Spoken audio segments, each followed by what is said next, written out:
Y mis ojos y mi corazón se clavaron en aquella silenciosa hebrea de mirada atenta, de cabellos negros y lisos, cubiertos con un gran pañuelo negro. María, la madre de Jesús. La señora. Eran tantas las preguntas y cuestiones que debía consultarle. Tantas mis dudas, que no supe bien por dónde empezar, y en el transcurso de aquellos días, felices y sosegados, siempre con el apoyo de sus hijos, tuve la maravillosa oportunidad de ir desgranando un sinfín de noticias relacionadas con sus años en Nazaret y con su primogénito, que enriquecieron lo que ya sabía y conté. ¿Qué había sucedido a lo largo de la juventud de Jesús de Nazaret? ¿Por qué los evangelistas pasaron por alto esos casi 32 años anteriores a su vida de predicación? ¿Es que el Hijo del Hombre no hizo nada durante ese dilatado periodo? ¿Cómo fue su educación? ¿Quiénes fueron sus amigos? ¿Cuáles sus problemas y angustias? ¿Vivió siempre en la pequeña aldea de Nazaret? ¿Cuándo y cómo tuvo conciencia de quién era en realidad? ¿Por qué se lanzó a los caminos? Estas y mil preguntas más quedarían cumplidamente satisfechas durante mi estancia en Betania, a raíz de nuestra expedición a la Galilea y en la tercera aventura que, lo adelanto ya, fue libre y voluntariamente asumida por Eliseo y por quien esto escribe. Y si aplazo ahora la narración de cuanto nos fue dado conocer sobre la edad adulta del maestro es, simplemente, porque entiendo que tan fascinante y largo capítulo encaja mejor y más puntualmente entre las aventuras y correrías de estos exploradores por las altas tierras del norte. Dicho esto, proseguiré con los sucesos que me tocó vivir a partir del viernes, 14 de abril de ese año 30 de nuestra era. De acuerdo con lo trazado por Caballo de Troya, yo debía incorporarme a la cuna antes de la 10ª aparición, prevista para 8 días después del domingo, 9 de abril. Pero, nota del autor. Como quizá recuerde el lector, en mi anterior obra, Caballo de Troya, página 494, hacía mención al tema que acaba de exponer el mayor. En sus escritos, el oficial de la USAF, después de una conversación de 3 horas y media en la casa de Juan Zebedeo en Jerusalén en la mañana del sábado, 8 de abril, con María, la madre del maestro, desvelaba unas interesantísimas informaciones en torno al nacimiento e infancia de Jesús de Nazaret. Como digo en la nota a pie de página, por razones de orden técnico, me vi precisado a posponer dicho relato. Entiendo que este es un buen momento para incluirlo. Y antes de seguir adelante, una advertencia que me resisto a pasar por alto. Como afirmo al principio de Caballo de Troya 2, algunos de los puntos que se exponen a continuación resultan tan afilados que recomendaría a los lectores de ideas y principios religiosos excesivamente conservadores abandonen la lectura. Cumplida esta sincera aclaración, pasemos a esa parte de los documentos. A partir de aquellos instantes, las 8 de la mañana, aproximadamente, y después que Juan Zebedeo le explicara quién era y por qué estaba allí, María accedió gustosa a hablarme de Jesús, de sus primeros años en Nazaret, de sus viajes por el Mediterráneo y de la muerte en accidente de trabajo de su esposo, el constructor y carpintero llamado José. Intentando poner orden en mis ideas y en los miles de temas que se agitaban en mi mente, empecé por preguntarle sobre el nacimiento del gigante. Pero, a los pocos minutos, comprendí que debía retroceder en la historia. El debatido asunto de la concepción virginal del Hijo del Hombre me intrigaba especialmente. O, para ser precisos, sentía curiosidad por conocer la versión de la interesada. Como resulta fácil de adivinar, María no podía intuir lo que de ella y de su primogénito escribirían los evangelistas bastantes años más tarde. Teniendo en cuenta que el fallecimiento de la señora, así la llamaré también a partir de ahora, se registraría al año, más o menos, de la muerte de su hijo, la versión del Evangelio arameo de Mateo, escrita quizá unos 10 o 15 años después del 30, podía ser, perfectamente, un puro relato de oídas. En otras palabras, que Caballo de Troya albergaba serias dudas sobre lo manifestado por Mateo y Lucas en torno a estas cuestiones. ¿Fue real la pretendida y antinatural concepción de la señora? ¿Se le apareció un ángel, como rezan las escrituras? Con el fin de no lastimar sus sentimientos con preguntas crudas y directas, al menos en este delicado terreno, fui conduciendo la conversación por derroteros próximos, de forma que fuera ella misma quien, espontánea y sencillamente, abordara la cuestión.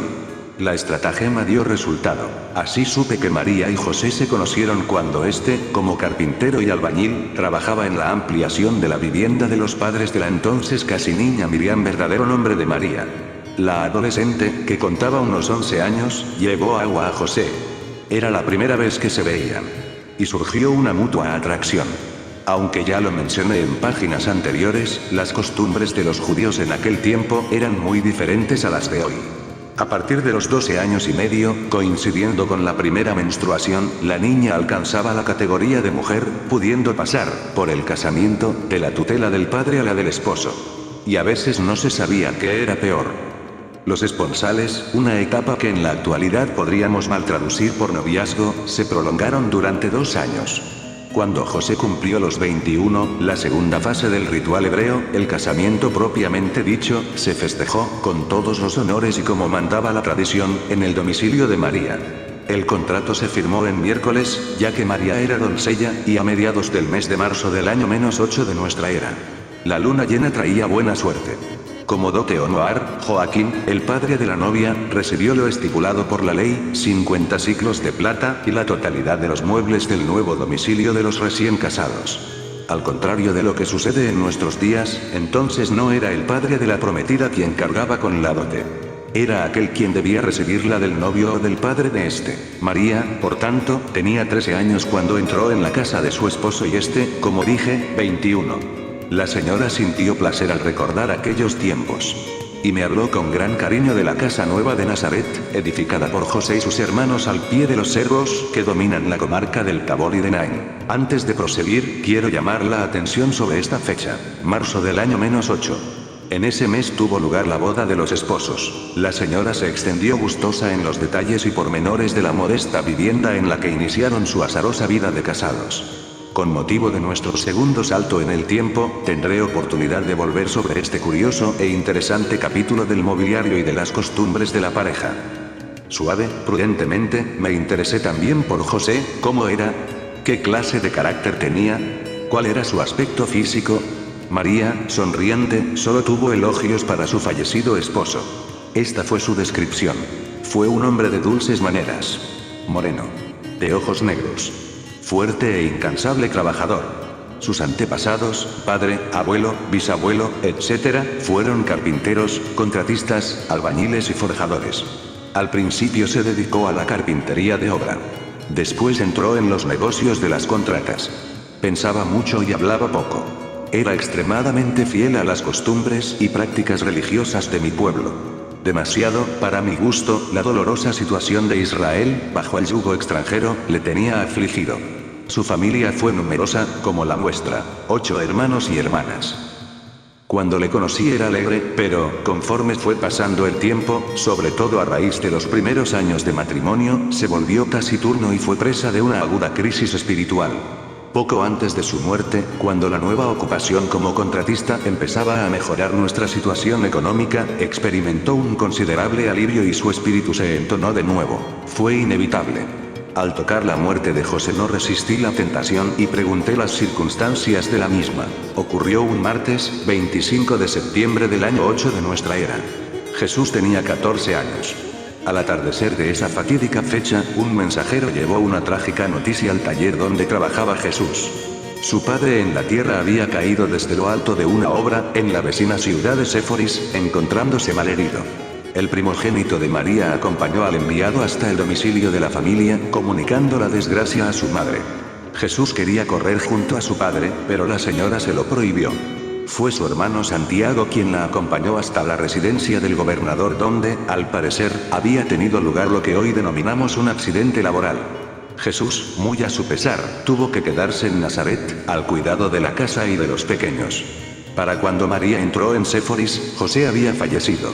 Condujeron el cadáver hasta la aldea de Nazaret y allí, al día siguiente, 26, fue sepultado en la tumba de sus antepasados. Causalmente, había vivido 36 años, la misma edad de su hijo. A raíz de este suceso, Jesús tendría ocasión de conocer a Herodes Antipas, uno de los hijos de Herodes el Grande, el detestable y degenerado zorro que, 22 años más tarde, trataría de interrogarle, pero esta es otra historia, que deberé contar en un futuro. Puesto que hablábamos de José, me atreví a indagar en su pretendida ascendencia davídica.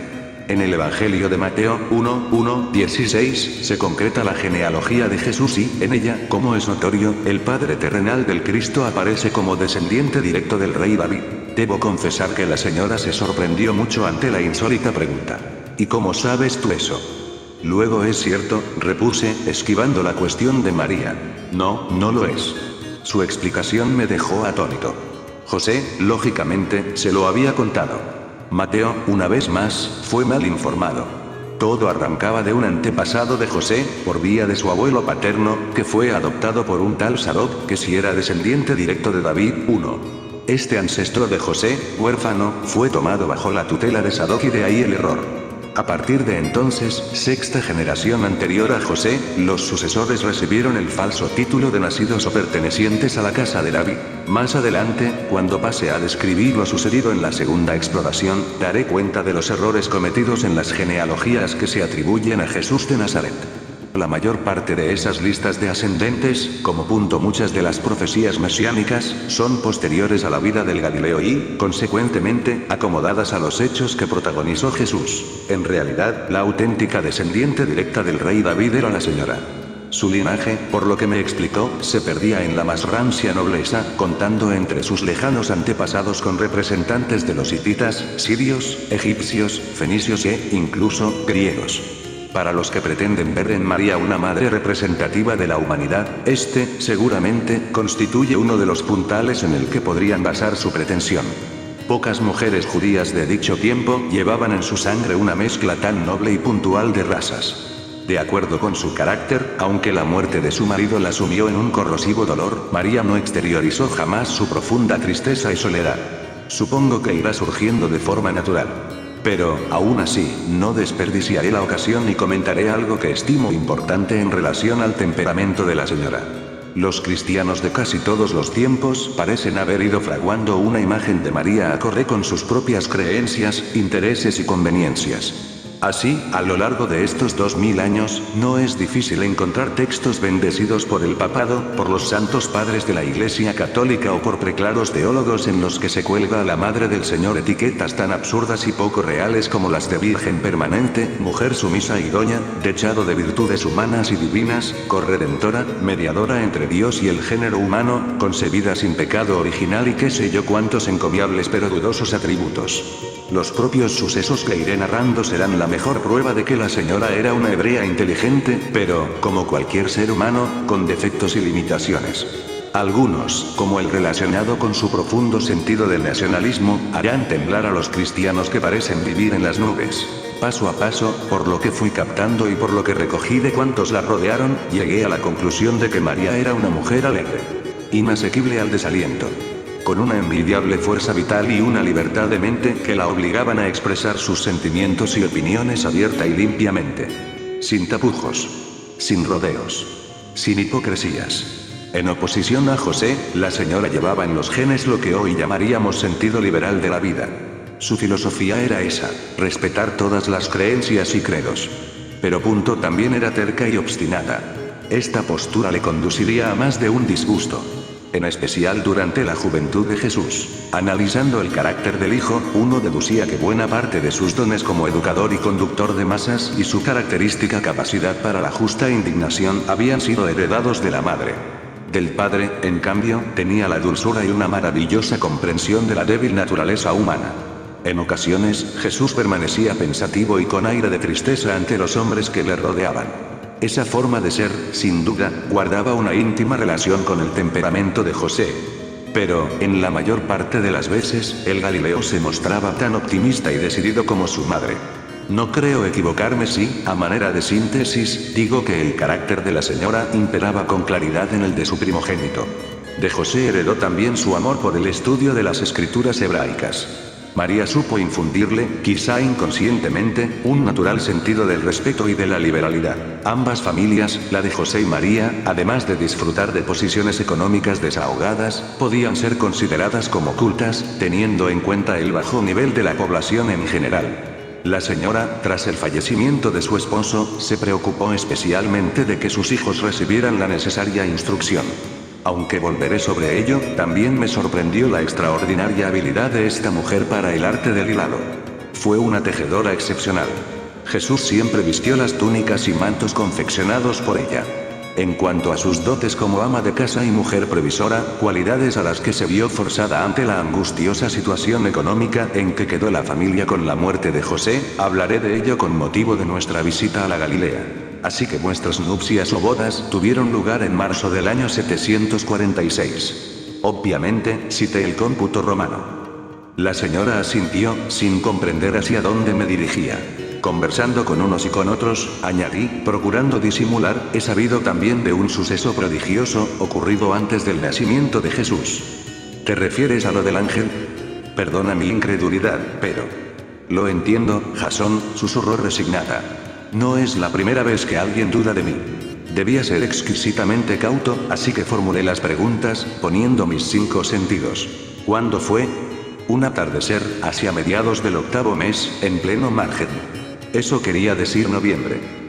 ¿Recuerdas el día exacto? No.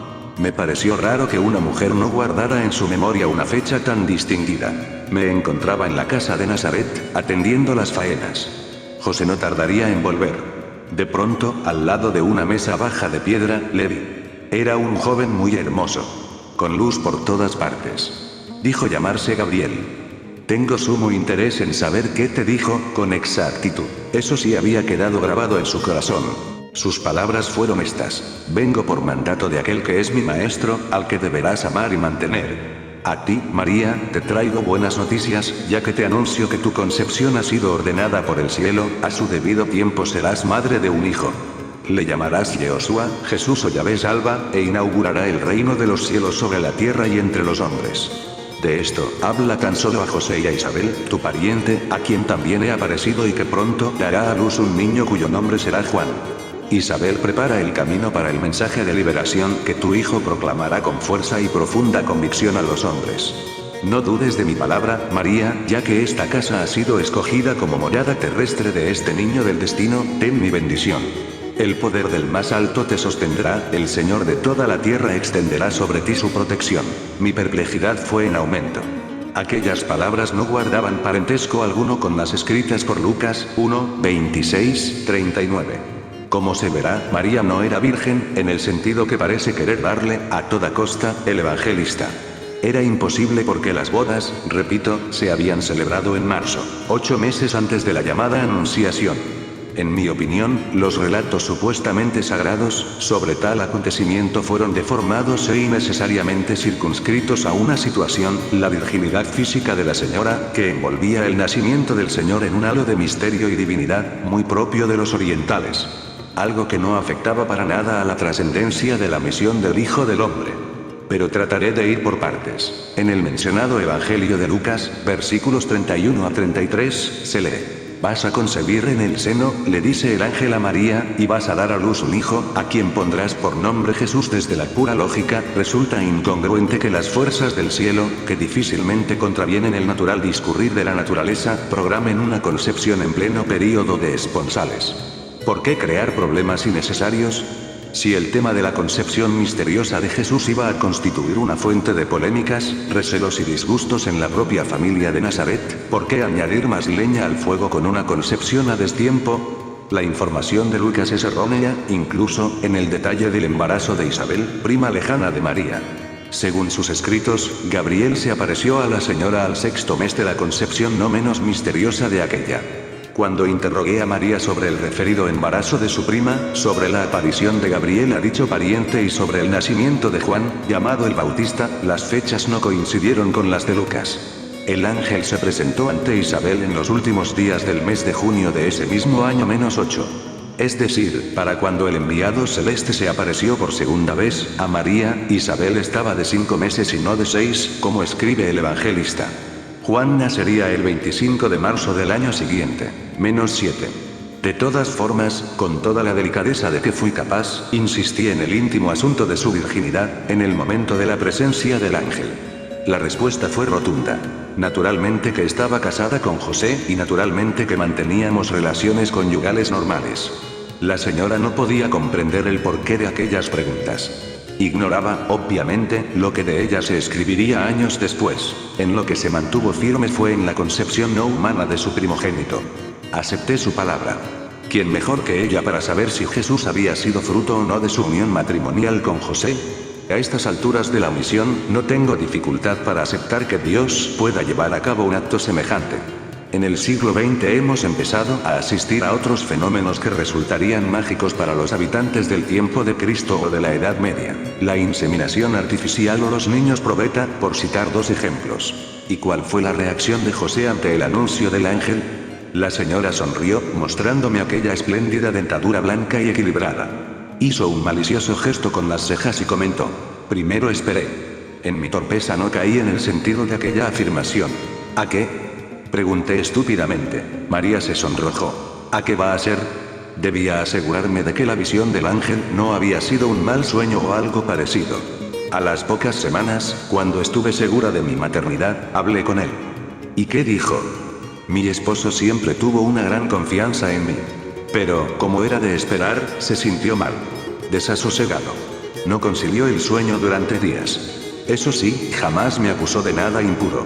Dudó, sí, de la historia de Gabriel. Sin embargo, poco a poco, creyó en mis palabras. Entonces surgieron otros problemas. Le animé a que me los contara. Para José, lo más duro no era que hubiera podido ver y oír a un mensajero de los cielos o que, incluso, el Altísimo, bendito sea su nombre, obrara en mí un milagro semejante. Lo que le trastornó fue que un niño nacido de una familia humana tuviera un destino divino. Sin embargo, después de reflexionar y, sobre todo, a raíz de su sueño, cambió y aceptó los hechos. ¿Un sueño?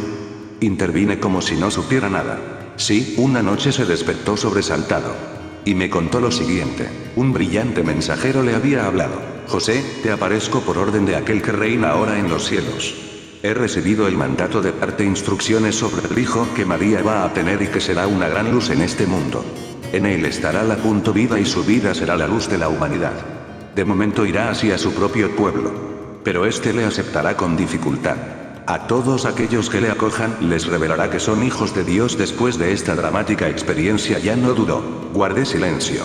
Aquella versión tampoco se parecía a la del evangelista Mateo.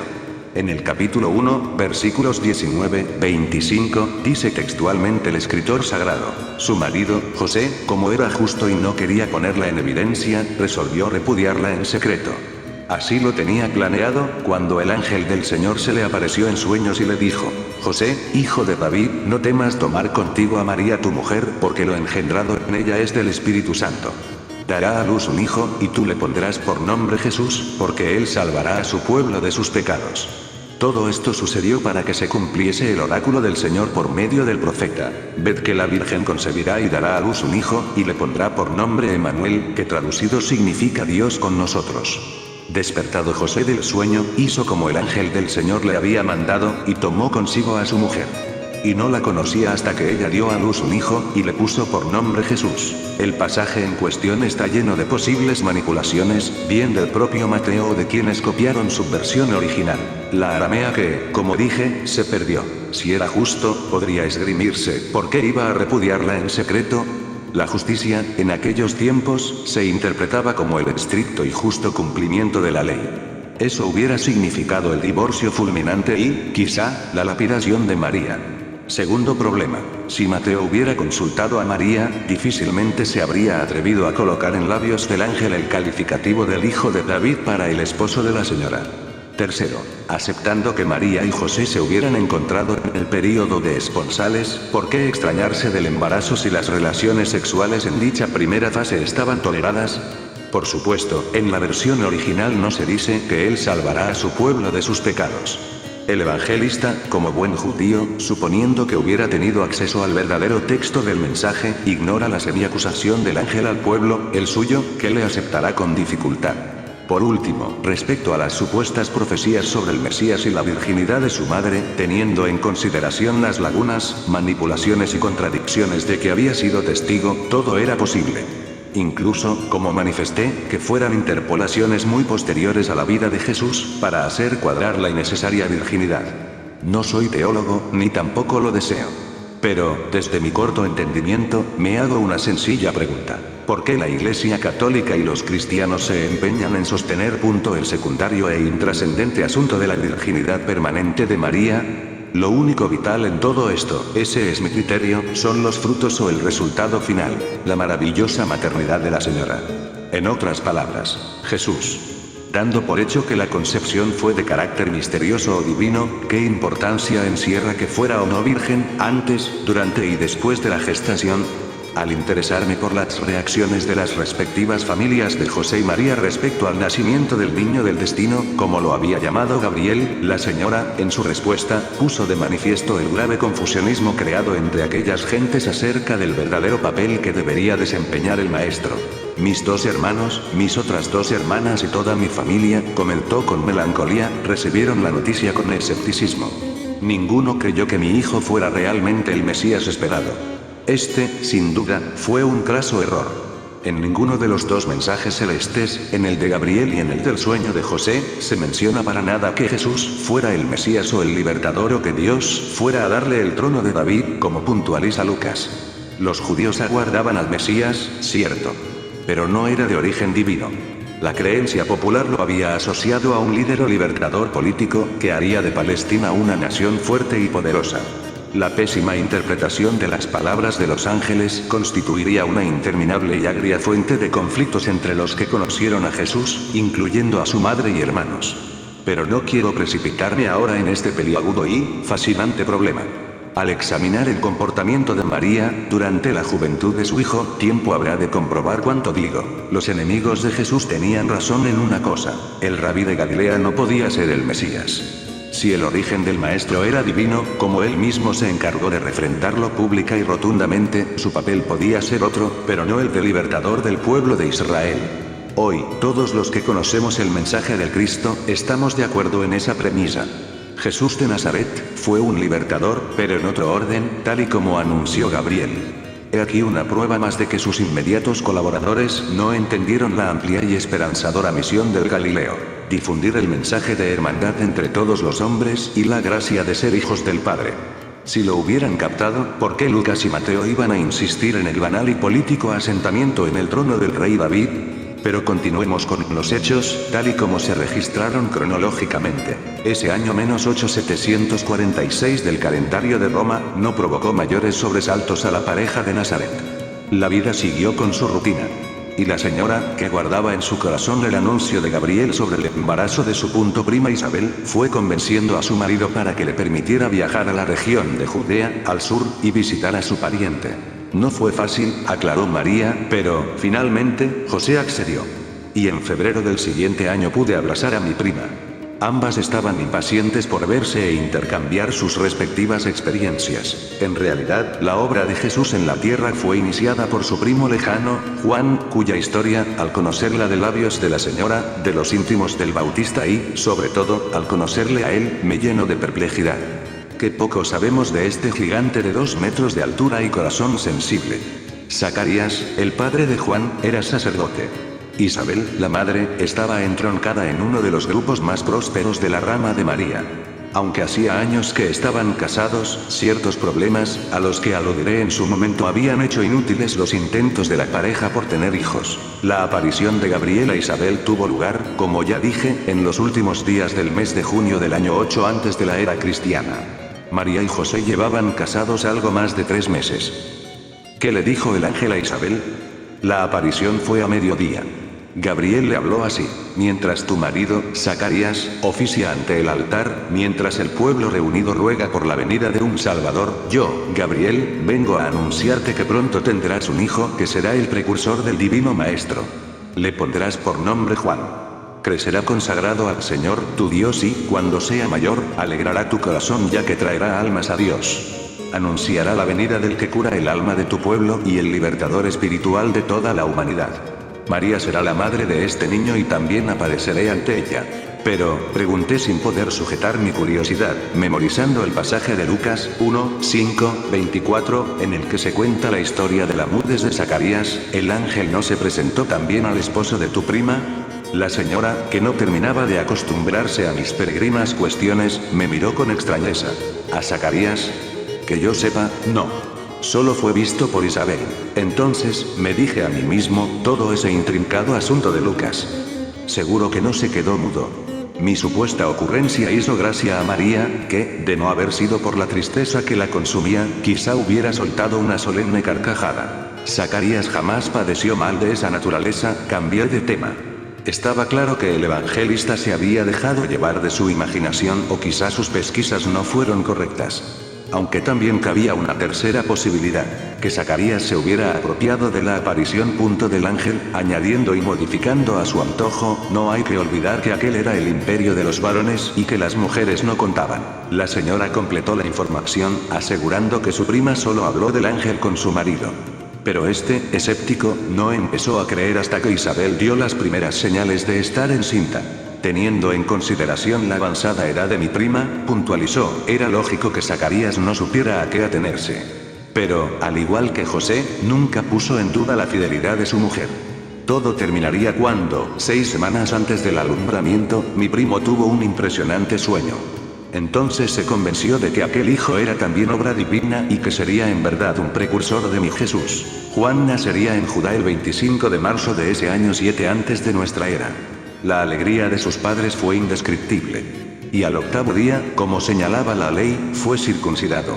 Un sobrino de Zacarías partiría de inmediato hacia Nazaret, con la noticia del nacimiento. Aquella visita a la aldea de Judá, a unos 7 kilómetros al sur de Jerusalén, en las colinas, fue de gran importancia para ambas. Tanto Isabel como María se fortalecieron en sus respectivas creencias, al escucharse mutuamente. 3 semanas más tarde, la futura madre de Jesús regresaba a Nazaret, feliz y definitivamente convencida. Pero sus problemas, en realidad, empezarían con el nacimiento del niño del destino. Puede parecer increíble, pero faltó muy poco para que el nacimiento de Jesús se produjera en Nazaret.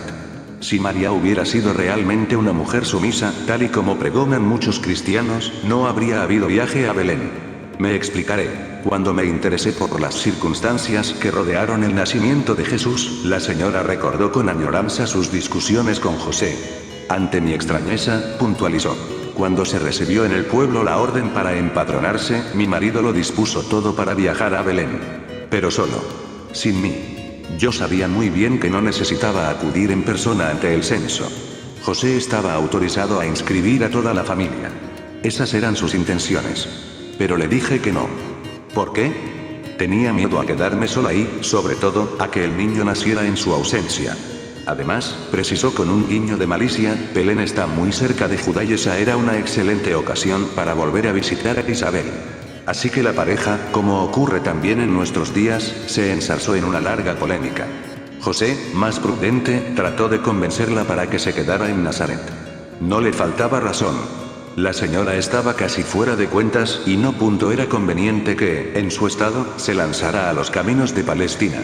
La concepción de Jesús, según los cálculos aproximados de su madre, tuvo lugar alrededor del 15 de noviembre. Y la partida de ambos hacia la aldea de Belén se produjo en el amanecer del 18 de agosto del citado año -7 de nuestra era, 747 del cómputo romano.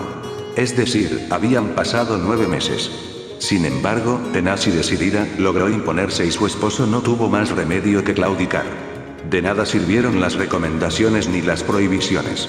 Y alegres como niños empaquetamos provisiones para 3 o 4 días, saliendo hacia Belén. Corría el alba del 18 de agosto. La pareja disponía entonces de una mula y sobre ella cargaron su impedimenta.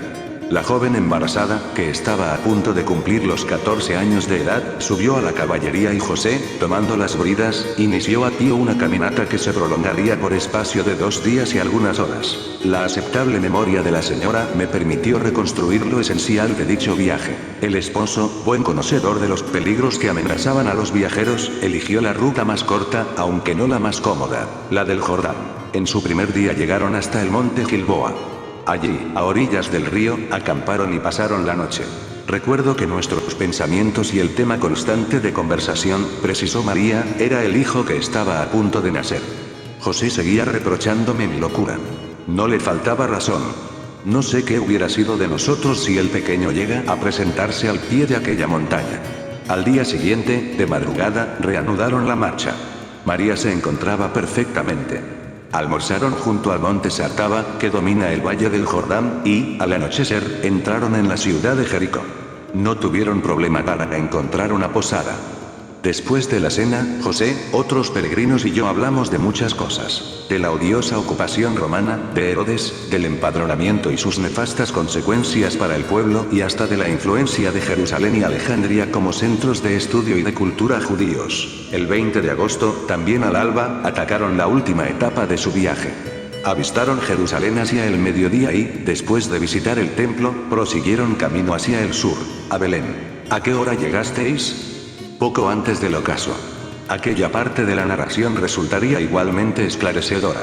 La posada estaba al completo, continuó la señora, y, como la noche se echaba encima, nos dirigimos a la casa de los parientes de mi marido. Fue imposible. Todas las habitaciones se hallaban igualmente ocupadas. Decepcionados y cansados, volvimos al albergue. No sabíamos qué hacer. Allí nos informaron que, dada la gran afluencia de viajeros, habían decidido desalojar los establos situados en el flanco de la peña, justo debajo de la posada. ¿Para qué servían esos establos? María me observó indecisa. Pero, comprendiendo que era extranjero, pasó por alto tan absurda pregunta. ¿Para qué podían servir? Para los animales de las caravanas y como almacén de grano. ¿Y qué pasó? La señora notó mi impaciencia. ¿Por qué tienes tanto interés, Jasón? Esta vez respondí con la verdad. Me interesa todo, absolutamente todo, lo relacionado con el maestro. Me lo agradeció con una sonrisa y continuó. Pues bien, José amarró la mula en el patio y, cargando los bultos, las ropas, la comida y demás, me ayudó a bajar las escaleras que conducían a la cueva. Montamos las lonas que nos servían de tienda frente a unos pesebres y nos dispusimos a descansar. Estábamos rendidos. Supongo que os instalaríais a disgusto. La señora abrió sus almendrados ojos verdes y, sorprendida, preguntó a su vez. ¿Por qué? ¿Lo dices por el establo? No, hijo, al contrario. Nos sentimos felices al haber hallado un lugar tan silencioso y agradable. Después de cenar, José comentó que pensaba empadronarse de inmediato. Pero, como te comentaba, yo me sentía muy cansada. Y, de pronto, empezaron unos fuertes dolores. Mi marido se asustó y dejó lo del empadronamiento para otro momento. ¿Fuertes dolores? Repliqué, imaginando que podía tratarse de las primeras contracciones. Sí, espantosos, después se hicieron más llevaderos. Pero ya no pudimos dormir en toda la noche. ¿Cada cuánto te venían esos dolores? No lo recuerdo bien. Creo que cada media hora, más o menos. La descripción podía encajar perfectamente en el proceso natural de apertura del canal cervical, cerrado durante el embarazo. Cada una de aquellas contracciones apretaría la pared superior del útero contra el cuello uterino, preparando así el deslizamiento del bebé. Como se sabe, normalmente, el útero se encuentra firmemente anclado al fondo de la pelvis. ¿Se produjo entonces la rotura de aguas? Hijo. No puedo acordarme, han pasado casi 36 años. Lo que no se me olvida es que estaba muy asustada. Algunas mujeres velaron conmigo y me confortaron. Una de ellas, incluso, pegó su oído a mi tremendo vientre, estaba gordísima. Y me dijo que escuchaba al niño, cosas de mujeres. ¿En qué momento te llegó la hora? Al alba empecé a sufrir de verdad. Los dolores fueron más intensos y seguidos.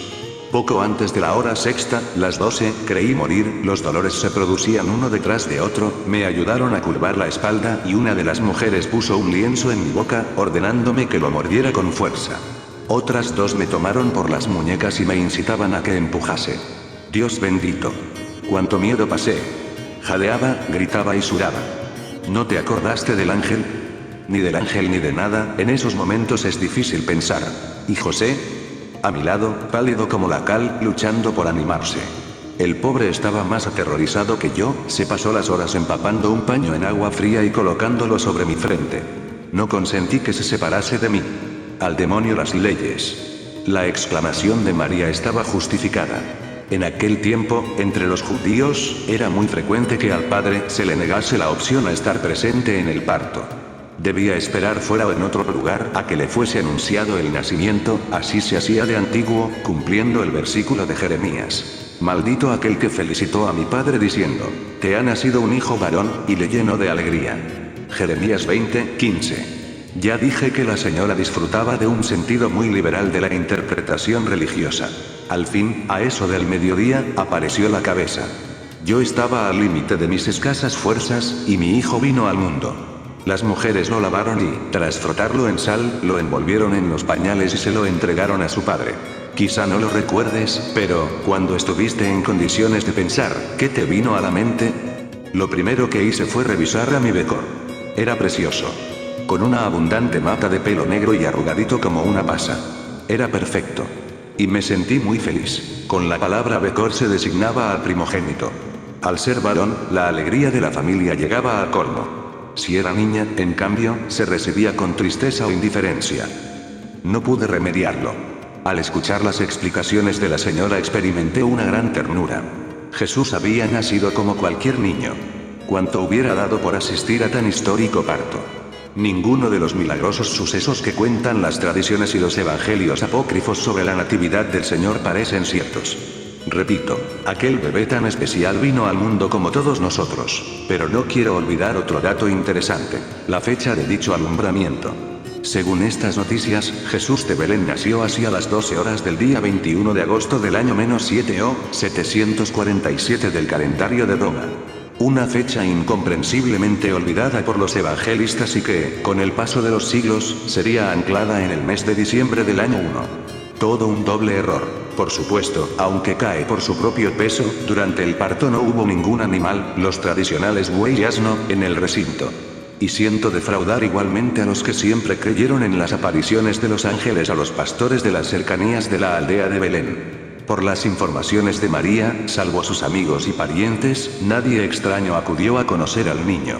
El evangelista Lucas, al parecer, se sacó de la manga toda esa bella historia de los coros celestiales y del anuncio a los referidos pastores. La única visita que, naturalmente, dejó confusa a la pareja de Nazaret fue la de los sacerdotes de Ur, identificados como los magos. Pero eso sucedería cuando Jesús tenía ya 3 semanas de vida, y tampoco fue como lo narra Mateo 2:1-12. Antes ocurrirían otros sucesos no menos curiosos. Aunque estimo que, como médico debería obviarlo, haré una concesión y tocaré de pasada el también polémico tema de la virginidad de María después del parto. Lo ideal, naturalmente, habría sido practicar un reconocimiento. Pero eso no fue posible ni yo me hubiera prestado a ello. Entre otras razones, porque la evidencia saltaba a la vista. Adelantándome a los acontecimientos, diré que la señora tuvo más hijos, tal y como se afirma en los propios evangelios. Marcos 3, 20, 21, 30, 35, Mateo 12, 46, 50 y Lucas 8, 19, 21. De sus hermanos Santiago, José, Simón y Judas, así como de sus hermanas, hablan también los vecinos de Nazaret en Marcos 6, 3 y Mateo 13, 55, 56, por no citar a Juan 2, 12 y 7, 3, 5. El propio evangelista Mateo, en 1:25, deja el asunto sentenciado cuando afirma: y no la conocía hasta que ella dio a luz un hijo, y le puso por nombre Jesús. La expresión conocer, en términos bíblicos, significa mantener relaciones sexuales.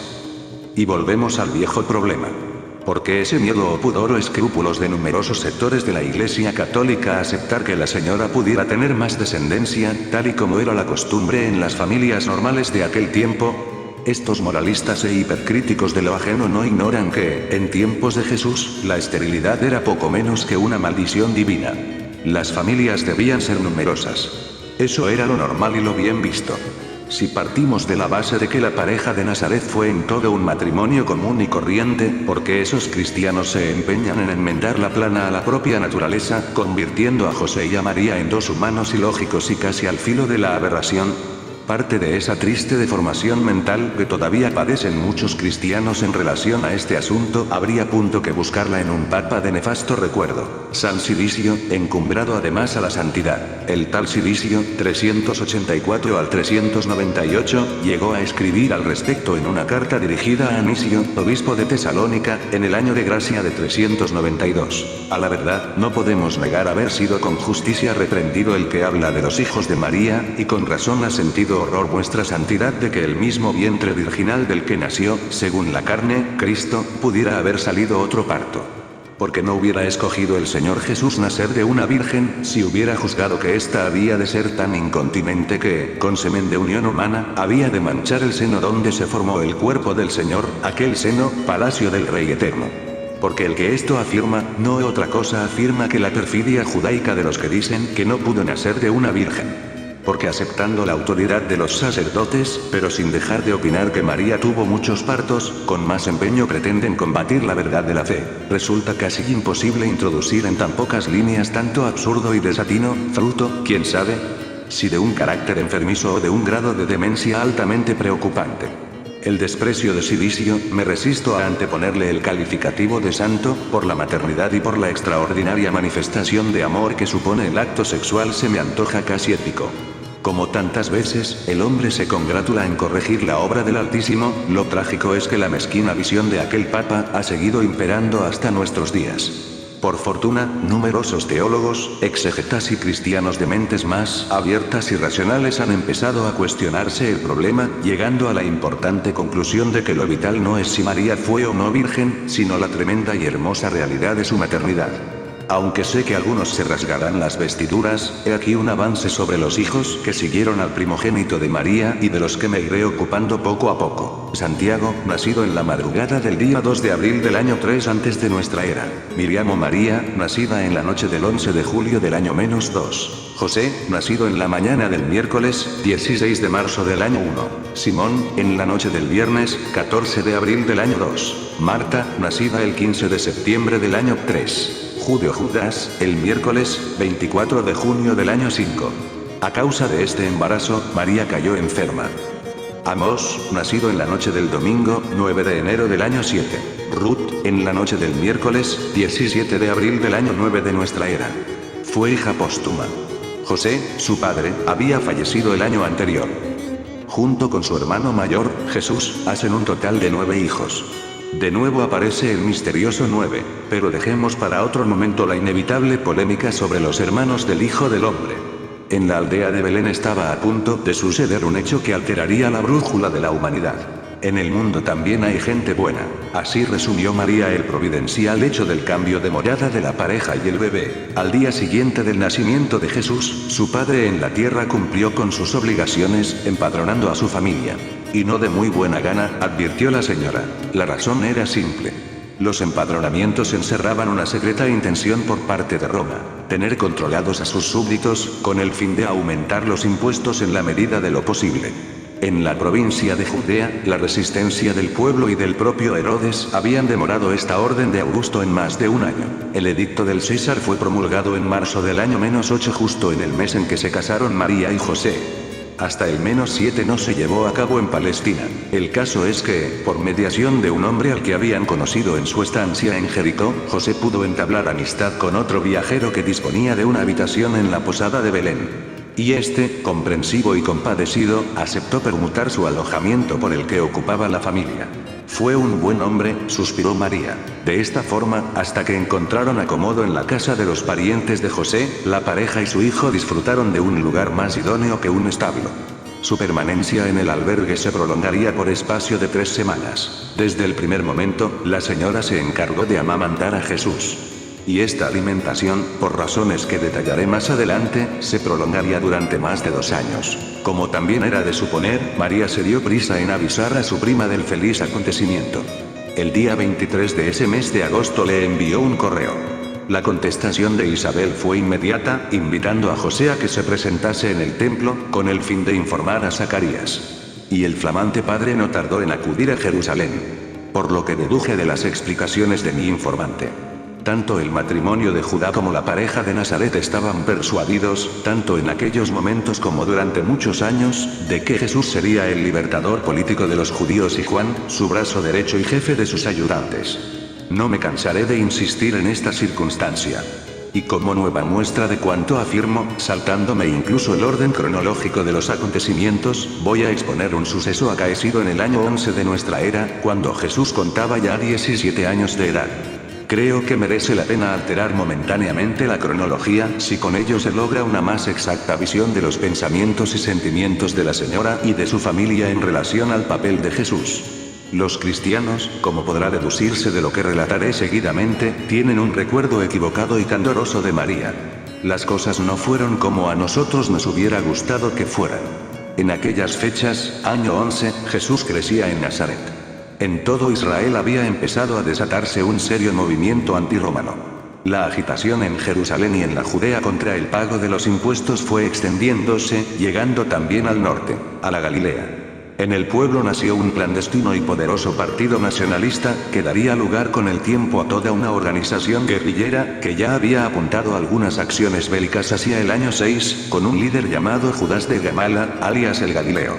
Eran los celotas, que tenían prisa por independizarse de Roma y que no deseaban esperar la venida del libertador o Mesías. Su filosofía podría resumirse en 2 palabras: rebelión política. Pues bien, este grupo apareció en Galilea, captando adeptos. Entró también en Nazaret y, dado el liderazgo y la brillantez del joven primogénito de María, fue uno de los primeros y principales objetivos de los nacionalistas judíos. El futuro maestro los escuchó, pero se negó a ingresar en sus filas. Aquella decisión influyó en muchos de los jóvenes de la villa, que, fieles seguidores ya de la atractiva personalidad de Jesús, terminaron por rechazar a los celotas. Y aquí surge lo increíble. María, que compartía plenamente las ideas de los nacionalistas, sintiendo un absoluto rechazo por el yugo de Roma, luchó con todas sus fuerzas y argumentos para que Jesús aceptara y se enrolara en el partido. El hijo se opuso y la señora, inflexible, llegó a recordarle la promesa hecha a José y a ella misma a su regreso de Jerusalén, después de la famosa escapada del muchacho, cuando contaba 12 años. El primogénito, a raíz de aquel incidente, aceptaría la orden de sus padres de acatar en todo sus disposiciones. Al oír la palabra insubordinación, el hijo puso su mano sobre el hombro de María y, mirándola a los ojos, le dijo: «Madre, ¿cómo puedes pensar eso?».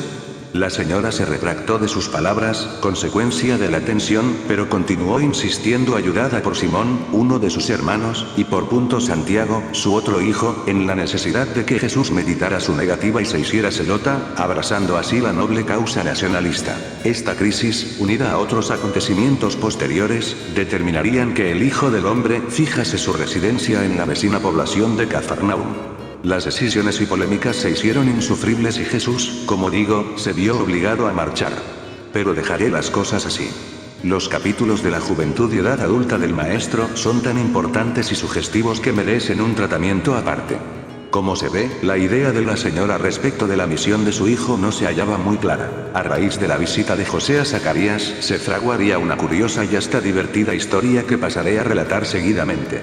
Pero antes, como contraposición a lo que verdaderamente sucedió en la presentación de Jesús en el templo, veamos primero lo que, sobre este particular, escribe Lucas. Cuando se cumplieron los días de la purificación de ellos, según la ley de Moisés, llevaron a Jesús a Jerusalén para presentarle al Señor, como está escrito en la ley del Señor. Todo varón primogénito será consagrado al Señor y para ofrecer en sacrificio un par de tórtolas o 2 pichones, conforme a lo que se dice en la ley del Señor. Y he aquí que había en Jerusalén un hombre llamado Simeón. Este hombre era justo y piadoso, y esperaba la consolación de Israel. Y estaba en él el Espíritu Santo. Le había sido revelado por el Espíritu Santo que no vería la muerte antes de haber visto al Cristo del Señor. Movido por el Espíritu, vino al templo. Y cuando los padres introdujeron al niño Jesús, para cumplir lo que la ley prescribía sobre él, le tomó en brazos y bendijo a Dios diciendo: «Ahora, Señor, puedes, según tu palabra, dejar que tu siervo se vaya en paz, porque han visto mis ojos tu salvación, la que has preparado a la vista de todos los pueblos, luz para iluminar a los gentiles y gloria de tu pueblo Israel». Su padre y su madre estaban admirados de lo que se decía de él. Simeón los bendijo y dijo a María, su madre: «Este está puesto para caída y elevación de muchos en Israel, y para ser señal de contradicción, y a ti misma una espada te atravesará el alma, a fin de que queden al descubierto las intenciones de muchos corazones». Había también una profetisa, Ana, hija de Fanuel, de la tribu de Aser, de edad avanzada. Después de casarse había vivido 7 años con su marido, y permaneció viuda hasta los 84 años. No se apartaba del templo, sirviendo a Dios noche y día en ayunos y oraciones. Como se presentase en aquella misma hora, alababa a Dios y hablaba del niño a todos los que esperaban la redención de Jerusalén. 2, 22, 39. Ahora relataré los hechos, tal y como me fueron narrados. Moisés, en efecto, enseñó al pueblo elegido que cada hijo primogénito, por mandato de Yahvé, pertenecía a Dios. Pero, en lugar de ser sacrificados como en otras culturas paganas, podían ser rescatados por los padres, mediante el pago simbólico a los sacerdotes de 5 siclos. Otra de las leyes mosaicas establecía que las madres, después del parto, debían presentarse en el templo, con el fin de cumplir con el ritual de la purificación. En los tiempos de Cristo, ambas ceremonias solían unificarse en una sola. Así que María, José y el niño acudieron a Jerusalén, dispuestos a satisfacer las normas religiosas establecidas. La verdad es que nunca terminé de entender a qué impureza podía referirse Yahvé. Días antes, se me olvidaba, los padres de Jesús habían cumplido igualmente con el obligado requisito de la circuncisión del pequeño. Y se le impuso, oficialmente, el nombre de Jehová, que viene a significar Yahvé salva. Quizá no tenga importancia, pero Jesús jamás fue llamado Jesús, sino Jehová, rabí y maestro. ¿Por dónde iba? Sí, la pareja entró en el templo, efectuó las compras y el obligado sacrificio y, cuando se disponían a presentar a su bebé a los sacerdotes, ocurrió algo que los dejó perplejos. Un hombre y una mujer levantaron sus brazos al paso de la comitiva, señalando a la pareja que llevaba a Jesús.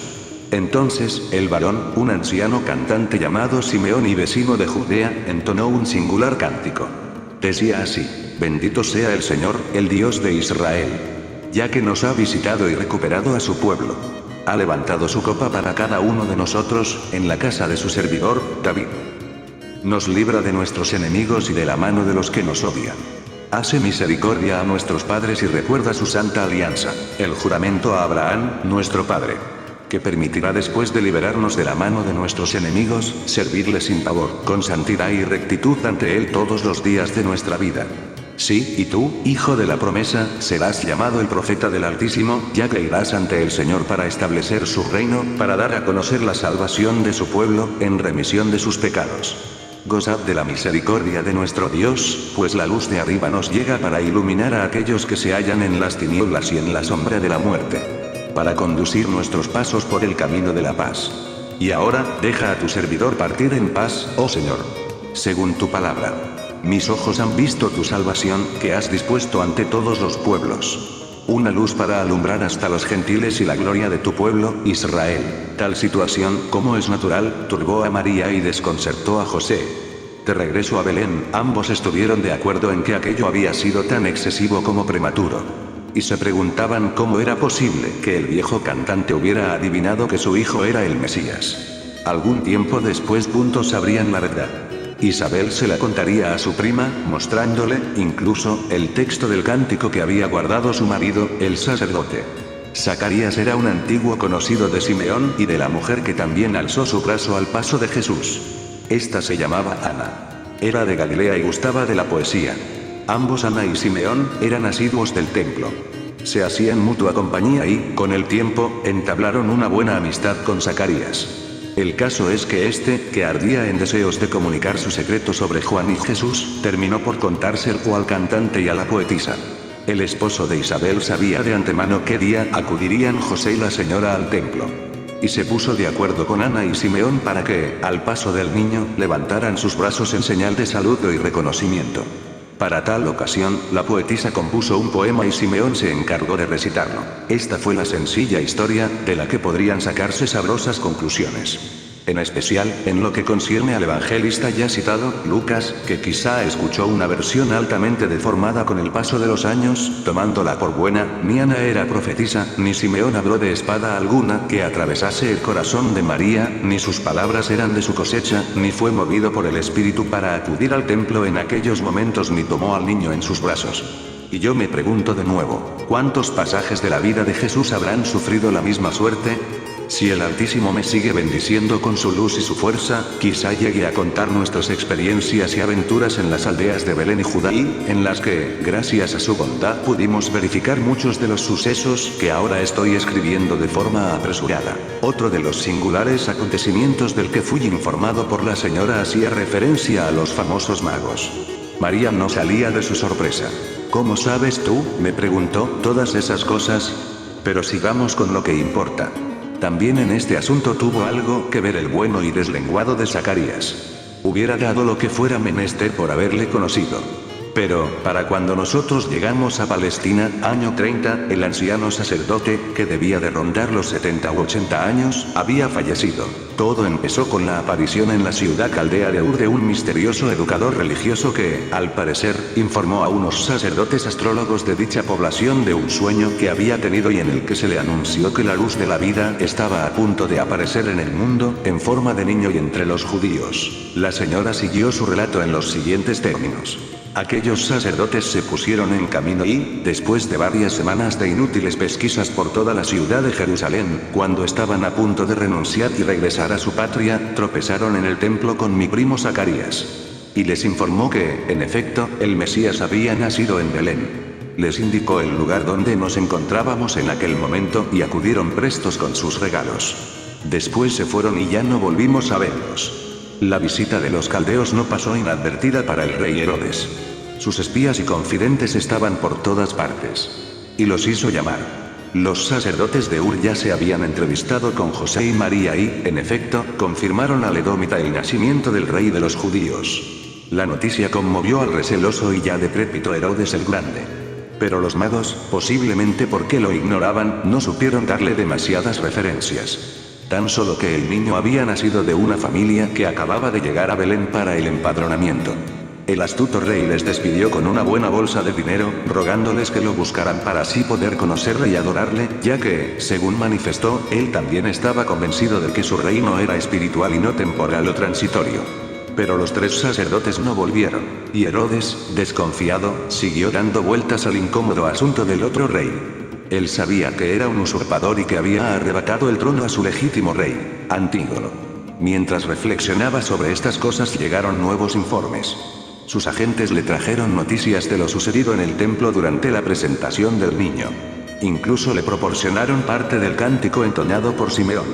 Herodes estalló, calificando a sus espías de inútiles, por no haber localizado a los padres del recién nacido. Y destacó a nuevos agentes, encargados de la específica misión de localizar a la familia de Nazaret. Esta vez, Zacarías actuó providencialmente. Al tener conocimiento de los manejos del rey, advirtió a José y él mismo, temiendo por su hijo Juan, se retiró de Jerusalén, permaneciendo junto a Isabel y lejos de Belén. Ante la grave amenaza de Herodes, María y José escondieron al bebé en la casa de los parientes de este, en la citada aldea de Belén. La situación fue angustiosa, comentó la señora, estremeciéndose al recordar aquellos momentos.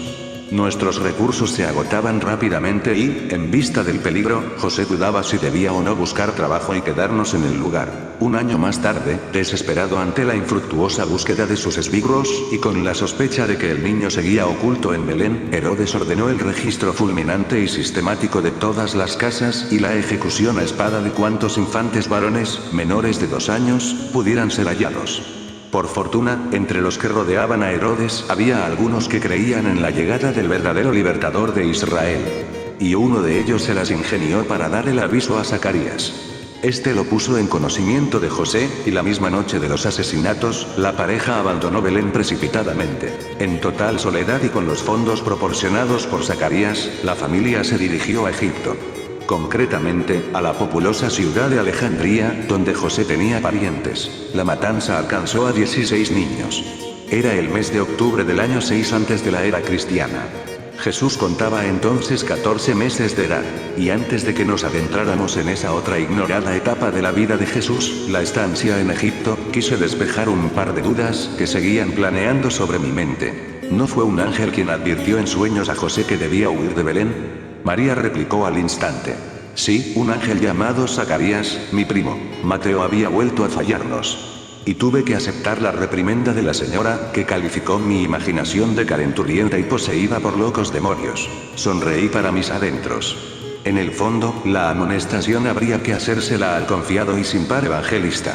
La segunda cuestión fue recibida con idéntica perplejidad. ¿Una estrella? En efecto, insistí, cuentan que aquellos sacerdotes de Ur fueron guiados por una estrella de gran brillo. Algo escuchamos, sí, pero nosotros no vimos nada tan extraordinario. Quizá José, si viviera, podría darte más detalles. Lo siento, tuve que resignarme. La historia de la no menos célebre estrella de Belén quedó en suspenso. Más tarde, como ya mencioné, en nuestra exploración por las colinas situadas al sur de la ciudad santa, esa y otras incógnitas quedarían despejadas. Por ejemplo, la sangrienta matanza de los infantes. ¿Cómo se llevó a cabo? ¿Se salvaron más niños, además de Jesús? ¿Cómo reaccionó la aldea ante el brutal exterminio? Pero quedaban tantos temas por tocar. ¿Qué ocurrió en Alejandría? ¿Cuánto tiempo permanecieron en la ciudad egipcia? ¿Qué sucedió en los viajes de ida y vuelta? ¿Cómo fueron aquellos primeros años de la vida de Jesús? El tiempo apremiaba y centré mis preguntas en la huida a Egipto. Nota del autor. El destino parece burlarse nuevamente de mí y de mis propósitos. Por segunda vez y por idénticas razones, de estricto carácter técnico, me veo obligado a interrumpir aquí la información del mayor sobre la infancia y juventud del maestro. Espero que el resto pueda ver la luz en un futuro, suplico disculpas. Te invito a suscribirte. Gracias.